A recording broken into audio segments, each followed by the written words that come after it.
गणेश जी का आगमन, आप सबको बधाई हो।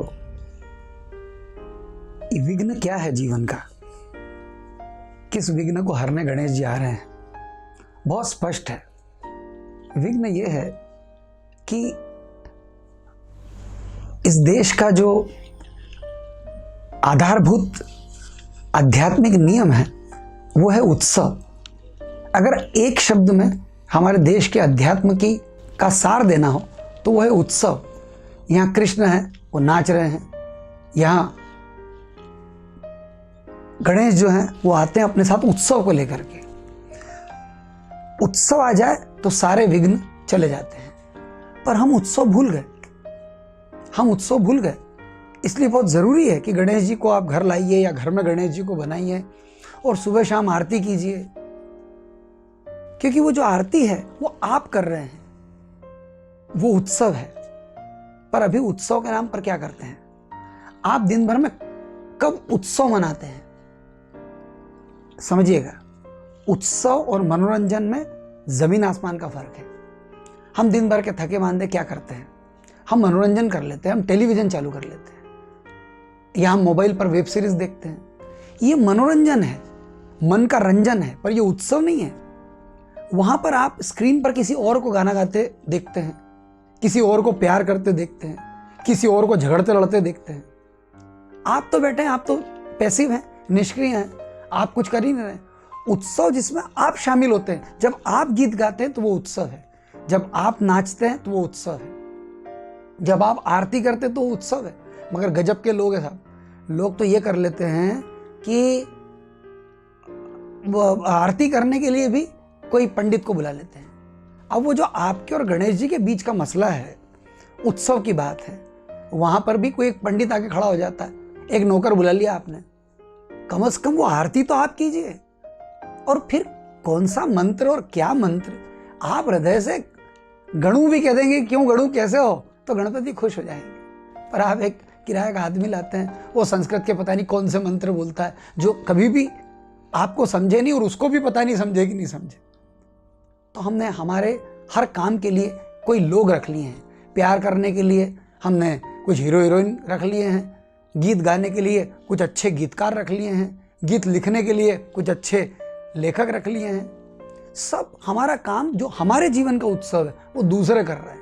कोई गीत लिखता है, कोई गीत गाता है, कोई उसको रिकॉर्ड करता है, कोई, वो सब लोग शायद उत्सव में हो या वो भी काम कर रहे हैं, ये उनके लिए काम है। तो जीवन का वो जो उत्सव है वो खो गया है। हमने इसको गणेश उत्सव कहा।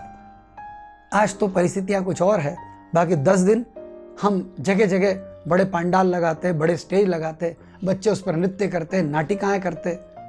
और फिर परिस्थिति कोई भी हो, आज पेंडेमिक की परिस्थिति है, आज ये नहीं हो पाएगा, हम गली मोहल्लों में स्टेज नहीं लगा पाएंगे, नृत्य नहीं कर पाएंगे शायद, पर आपको उत्सव से कोई रोक सकता है? कोई भला किसी को गीत गाने से रोक सकता है? कोई भला किसी को नाचने से रोक सकता है? कोई भला किसी को सितार बजाने, तबला बजाने, झूमने से रोक सकता है? तो उत्सव लेकर आए हैं गणेश, विघ्नहर्ता। आपको लगता है आपके जीवन के विघ्न हरेंगे? अरे आप उत्सव में आ गए तो सारे विघ्न चले गए। ये वैसा ही है कि अंधेरे से मत लड़िए, एक दीपक जलाइए। आपके जीवन की 1000 परेशानियां हैं, आप रो रो के गणेश जी को मत बताइए। गणेश कहते हैं कि अरे नाचो, देखो वो गणेश जी, उनका ढंग देखो, आप आजू बाजू रिद्धि सिद्धि सामने लड्डू, इससे आनंद और क्या होगा? आप क्या खोज लेते, क्या कर लेते दिन भर में आप, जब आप कुछ ना कुछ खाने को ढूंढते रहते हैं। और फिर मैंने कहा कि खाना पीना भी अपने आप में एक अद्भुत उत्सव है, पर साथ ही आप गीत गाना भूल गए, आप कविताएं लिखना, कविताएं गाना भूल गए। आप कोई कविता लिखते भी तो तुरंत उसको ऐसे प्लेटफॉर्म पे डालते हैं जहां आपको व्यूज मिले, लोगों की तारीफें मिले।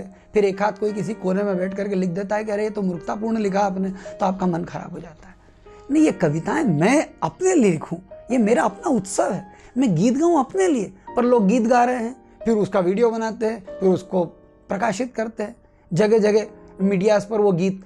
फिर वही है कि सभी को वो पसंद तो आएगा नहीं, फिर कोई लिख देता है कुछ और आपका मन खराब हो जाता है। ये उत्सव नहीं, ये तो सब काम है। काम से बाहर आए, उत्सव में आए, जीवन के उत्सव में शामिल हों। और उत्सव ही ऐसी चीज़ है, इसमें आपको शामिल होना पड़ता है। मैंने आपसे कहा दूसरे कोई आपके लिए गीत गा रहे हैं, आपने घर पे बहुत बार बैंड वालों को बुला लिया, ऑर्केस्ट्रा बुला लिया, और आप बैठे कुर्सी पर, ऑर्केस्ट्रा वाले गीत बजा रहे हैं और आप बैठ के देख रहे हैं, ये उत्सव नहीं है।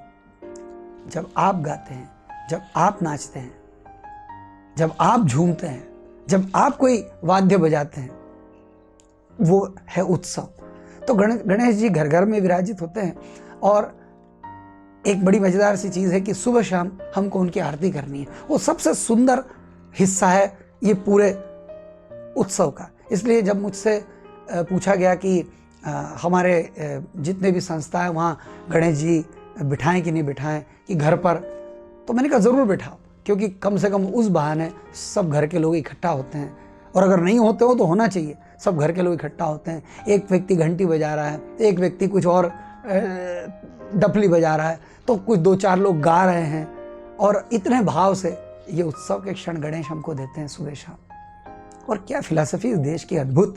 हम अपना भगवान खुद बनाएंगे, 10 दिन उसकी खूब आरती उपासना करेंगे, खूब प्रसाद चढ़ाएंगे, वो खाएं नहीं खाएं, हम तो खाएंगे ही सभी, खूब अच्छा नया नया प्रसाद, और फिर 10वें दिन उसको जल में तिरा देंगे। क्योंकि जीवन की ये कहानी है। बड़े उत्सव के साथ एक बच्चा इस दुनिया में आता है, और उसी उत्सव के साथ उस व्यक्ति ने इस दुनिया से लौटना चाहिए। मगर हमारे यहाँ किसी के आने का तो बहुत उत्सव है, हम गणपति लाते हैं तो खूब धमाधम, पर जब गणपति हम डुबाने जाते हैं तब भी हम नाचते नाचते गणपति बप्पा मोरयान पुढच्या वर्षी लवकर या, हम नाचते हुए उन्हें डुबा देते हैं। ऐसा ही प्रत्येक व्यक्ति का जीवन ऐसे ही होना चाहिए। बच्चा आपके घर में आए तो खूब नाचिए, खूब उत्सव मनाइए, और जब कोई वृद्ध कोई आपके घर से जाए तब भी नाचिए, उत्सव मनाइए। क्योंकि हमारा जीवन पूरा, जो मैंने आपसे कहा, जो आधारभूत हमारे जीवन का जो मूल्य है हमारे, वो उत्सव उत्सव और उत्सव है। तो इस बार खूब नाचिए, खूब गाइए। गणपति उत्सव लेके आए हैं, और फिर ये तो उत्सव का देश है। अभी गणेश जी गए तो देवी जी आ जाएंगे, फिर नाचो, फिर रास रचाओ, फिर अभी कृष्ण भगवान अभी हमको नचा के गए हैं, खूब मटकी फोड़ी, खूब नृत्य किया, खूब आनंद मनाया। तो ये तो आनंद उत्सव का देश है। यहाँ पर हमारा जन्म हुआ, ये हमारा बहुत सौभाग्य है। इस सौभाग्य में भी अगर कोई बैठा रह जाए और इन 10 दिनों में नहीं नाच पाए, नहीं गा पाए, नहीं उस आरती की धुन में मस्त हो पाए, तो फिर इससे बड़ा कोई दुर्भाग्य नहीं हो सकता। तो अपने सौभाग्य को पहचानिए और गणेश जी के साथ 10 दिन खूब उत्सव में रमिए। बड़ा सुंदर गोरख कहते हैं कि किसी ने पूछा कि तुम्हारी जाति क्या है और तुम्हारा गोत्र क्या है, तो गोरख कहते हैं उत्सव हमारी जाति और आनंद हमारा गोत्र। हर भारतीय को यह कहना चाहिए, कोई हिंदू और मुसलमान नहीं होता। उत्सव हमारी जाति और आनंद हमारा गोत्र। बहुत बहुत धन्यवाद।